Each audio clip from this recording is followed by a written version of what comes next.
మనిరువురి పరిచయం ఓహో జతపడమని మనకిలా రాసుందే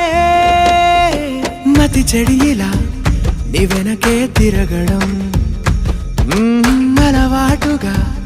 నాకెలా మారింది